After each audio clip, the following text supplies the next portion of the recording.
공짜라면 양잿물도 먹는다는 말이 있습니다. 공짜라고 얼씨구나하고 받아먹었다가 큰 망신과 큰 소리를 본 사람들이 있습니다. 뇌물수재로 감옥에 간 공직자들도 있습니다. 교육자들과 정치인들과 군인들과 사자 붙은 사람들 중에도 표절이나 성적 위조, 서류 조작이나 학생 기록부 조작, 권력 남용이나 가짜 처방 등으로 공짜를 탐하는 사람들이 있습니다. 갑질로 공짜를 탐하는 직장인들도 있습니다. 가짜를 진짜로 혹은 가짜에 진짜를 섞어서 정상적인 이익보다 훨씬 더 많은 공짜를 탐하는 상인들도 있습니다. 철부지 때에는 받는 것을 좋아하지만 철이 들면 왠지 받는 것이 부담스럽고 오히려 주는 것에서 기쁨과 보람을 느끼게 됩니다. 사도행전 20장 35절 후반을 보면 주는 것이 받는 것보다 복이 있다라고 했습니다. 성경 본문은 우리 교인들이 남에게 줄 수 있는 가장 큰 사랑을 가르치고 있습니다. 또한 그 사랑을 행함으로써 더할 나위 없는 큰 기쁨과 보람을 느낄 수 있다는 것을 가르치고 있습니다. 베드로와 요한은 유대의 관습대로 제9시인 오후 3시에 함께 기도하러 성전에 올라가고 있었습니다. 그때 사람들이 안전뱅이로 태어나서 40여 년 동안 걸어본 적이 없는 사람을 메고 왔습니다. 장애인인 그는 정신적으로도 온갖 범민에 사로잡혔고 궁핍하여 성전의 미문에 자리잡고 구걸하며 살 수밖에 없었습니다. 불행한 문제의 추성인 그의 가장 큰 문제는 영적인 장애인이라는 사실입니다. 그는 하나님의 성전 안에 대해서는 관심이 없었습니다. 그의 관심은 만복의 근원이신 전능하신 하나님이 아니라 사람들의 손에서 떨어지는 한 푼, 두 푼이었습니다. 현대인들 역시 물질 만능의 망상에 사로잡혀 있습니다. 돈이면 안 될 것도 없고 못할 일도 없다는 착각 속에 빠져 있습니다. 그래서 인생의 목적도 돈을 많이 버는 것이고 성공도 돈을 많이 번 것으로 생각하고 있습니다. 돈은 많이 벌었고 성공도 했지만 정신없이 돈을 쫓느라 인격이 만상이가 되고 돌보지 못한 배우자가 탈사하고 자녀가 망가지고 사랑도 우정도 믿음도 잃어버린 사람들이 얼마나 많습니까? 잃어버린 성공, 더 값진 것을 잃어버린 성공이 무슨 의미가 있습니까? 잃어버린 성공은 하나님의 복이 아닙니다. 더욱 심각한 문제는 하나님이나 구원 문제에는 관심이 없는 것입니다. 오늘 죽을지도 모르는데 말입니다. 세 종류의 사람이 있습니다. 첫째, 무엇을 구해야 하는지조차 모른 채 육체적인 욕구대로 사는 사람이 있습니다. 설명이 필요 없을 정도로 거의 모든 사람들이 그렇게 살고 있습니다. 둘째, 무엇을 구해야 하는지 알면서도 구하지 않는 사람이 있습니다. 누가복음 18장 18절 이하에 부자요 관원인 청년이 나옵니다. 청년은 주 예수님께 선한 선생님이여 내가 무엇을 하여야 영생을 얻으리까? 라고 질문했습니다. 청년은 인생에서 근본적으로 구해야 할 것이 무엇인지 잘 알았습니다. 그러나 부자여 관원인 청년은 영생을 얻어야 한다는 것을 잘 알면서도 영생의 주님을 바로 눈앞에 두고 물욕 때문에 영생을 얻는 일에 실패하고 말았습니다. 여러분, 언제 죽을지 모르는데 최우선적으로 주 예수님을 믿어 영생 구원은 확보해 놓아야 하지 않습니까? 셋째, 무엇을 구해야 하는가를 알고 그것을 구하며 사는 사람이 있습니다. 마가복음 10장 41절 이하를 보면 소경이며 거지인 바디메오가 나옵니다. 바디메오도 안진뱅이 거지와 같은 불행한 문제가 있었지만 예수님께 물질을 구하지 않았습니다. 그는 많은 사람들에게 둘러싸인 채 지나가시는 예수님을 향해 다윗의 자손 예수여 나를 불쌍히 여기소서 라고 소리 질렀습니다. 구세주여 눈도 돈도 아닌 나의 전 존재를 구원해 주소서 라고 한 것입니다. 예수님의 구원의 사랑을 갈구하는 그에게 많은 사람이 꾸짖어 잠잠하라고 했습니다. 장벽 중 장벽인 인의 장벽에 막힌 것입니다. 태산이 아무리 높다 해도 비행기를 타면 넘어갑니다. 인의 장벽보다 더 엄청난 장벽이 없습니다. 사람들은 자연 혹은 사물의 장벽이나 인의 장벽을 만나면 움츠러들게 마련이고 포기하게 마련입니다. 불체의 벽을 하나님의 저주로 여기던 사람들이 내 주제에 무슨 메시아를 찾느냐 시끄러 조용히 안 해 하며 욱박질렀습니다.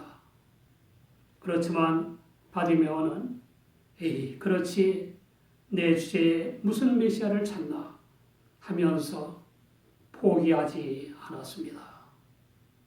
오히려 더욱 기승을 떨면서 다윗의 자손이여 나를 불쌍히 여기소서라고 더욱 큰 소리를 질렀습니다. 욱박지르니까 방해 세력을 만났으니까 포기해야 한다고 생각하는 것도 당연하고 욱박지르는 방해 세력을 만났으니까 예수님이 못 들으실까 봐 더욱 크게 소리 질러야 한다고 생각하는 것도 당연합니다. 욱박 지르니까, 장벽이 있으니까 포기하고 죽을 때까지 계속 멸시를 받으면서 비참하게 사는 것보다는 죽을 힘을 다해 소리 질러서라도 주님을 만나는 것이 훨씬 더 낫지 않습니까? 지혜란 언제 어디 어떤 상황에서나 필요한 덕입니다. 결국 예수님이 그를 부르라고 하셨고 그 욱박지르던 사람들이 안심하고 일어나라, 너를 부르신다 라고 하며 탄탄대로가 되었습니다.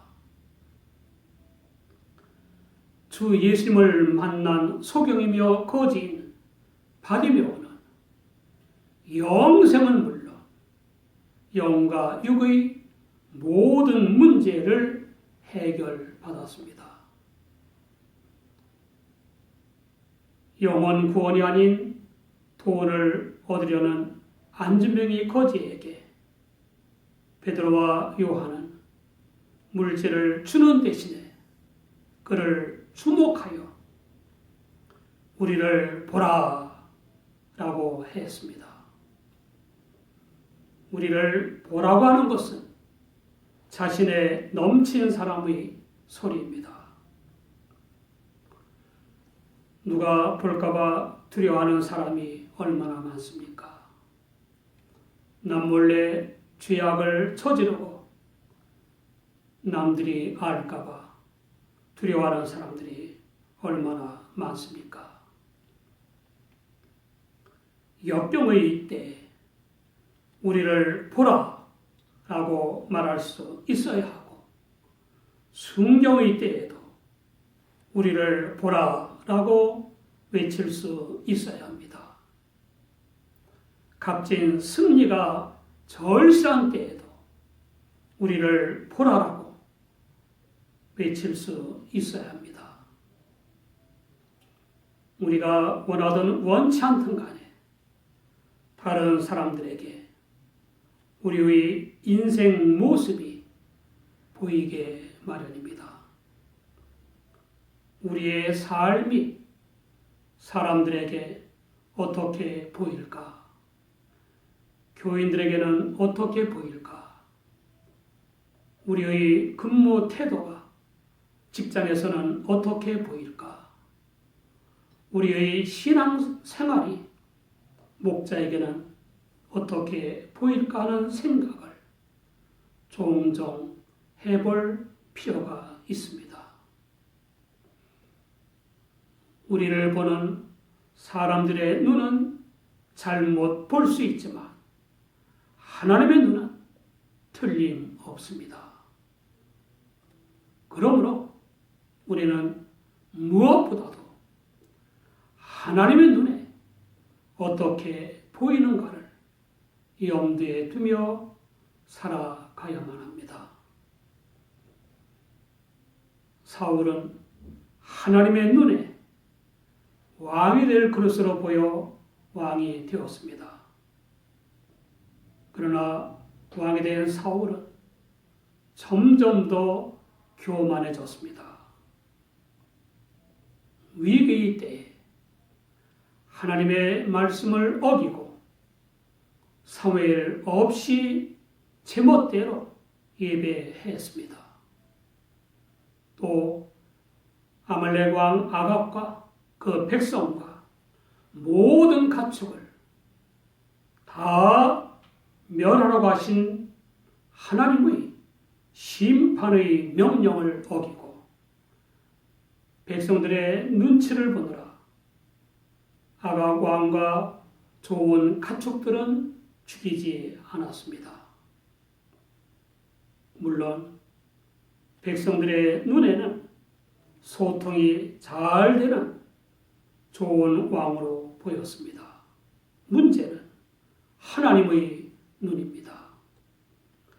사무엘상 15장 35절 후반을 보면 여호와께서는 사울로 이스라엘 왕 삼으신 것을 후회하셨더라 라고 했습니다. 목사인 제게 큰 충격이었습니다. 사람이 후회하는 것도 충격인데 하나님이 후회하셨다니 충격 아닙니까? 우리의 인격과 생활을 보신 하나님께서 십자가의 보혈로 우리를 구원하신 것을 후회하시지나 않을까? 임원으로 삼으신 것을 후회하시지나 않을까? 목사로 삼으신 것을 후회하시지나 않을까?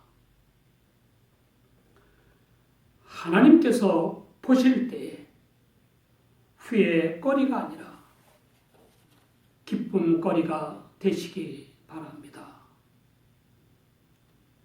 우리가 알아야 할 중요한 사실이 있습니다. 베드로와 요한이 우리를 보라 라고 한 것은 그들을 보라고 한 것이 아닙니다. 그들은 쳐다보는 안진뱅이 거지에게 외모나 인격이나 실력을 자랑하지 않았습니다. 그 대신에 사도인 베드로와 요한은 은과 금은 내게 없거니와 내게 있는 것으로 내게 주노니 곧 나사렛 예수 그리스도의 이름으로 걸으라 라고 했습니다. 그리고 안진뱅이 거지의 오른손을 잡아 일으켰습니다. 그러자 안진뱅이의 발과 발목이 곧 힘을 얻어 뛰어 서서 걷는 기적이 나타났습니다. 두 사도가 우리를 보라라고 한 것은 그들을 보라는 것이 아니라 그들 속에서 역사하시는 주 예수님을 보라는 뜻이었습니다. 우리 모두 우리를 보라, 우리 심령에 내주하신 능력의 주님을 보라고 외칠 수 있기를 바랍니다. 문제를 안고 몸부림치는 사람들에게 또는 죽지 못해 사는 사람들에게 우리 모두 자신 있게 우리 안에 계신 모든 문제의 해결자이신 예수 그리스도를 보라 라고 외치시기 바랍니다. 썩어 없어질 세상 것들 때문에 영혼이 병들거나 영적으로 죽은 유력한 사람들에게 영생의 주님을 보여주시기 바랍니다. 주 예수 그리스도를 영접하라 라고 외치시기 바랍니다. 기독교인이 누굽니까? 주님을 심령에 모신 사람입니다. 기독교인이 무엇하는 사람입니까? 주님의 사랑을 나누며 주님을 선물하는 사람입니다. 영생의 주님보다 더 큰 사랑의 선물은 없습니다. 베드로와 요한의 말을 믿고 순종한 안진뱅이 거지는 물질이 아닌 주님을 영접함으로써 모든 문제를 해결받았습니다. 정말 놀라운 변화가 일어났습니다. 첫째, 평생 걸어본 적이 없던 그가 걷게 됐습니다. 구걸할 필요가 없어졌습니다. 둘째, 성전과 하나님에 대해 관심이 없던 그가 성전으로 들어가면서 걷기도 하고 뛰기도 하며 하나님을 찬미했습니다. 셋째, 영생을 누리는 인생이 됐습니다. 천국을 확보해 놓고 사는 인생으로 변화된 것입니다.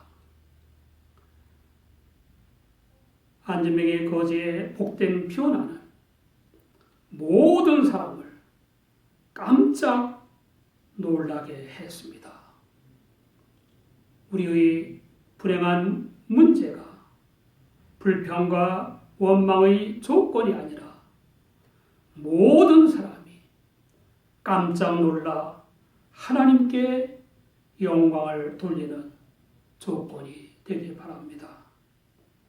우리 모두 주님을 심령에 모시고 사는 교인답게 사람들이 경탄할 수밖에 없도록 주님을 보여주고 선물하시기 바랍니다. 기도하겠습니다.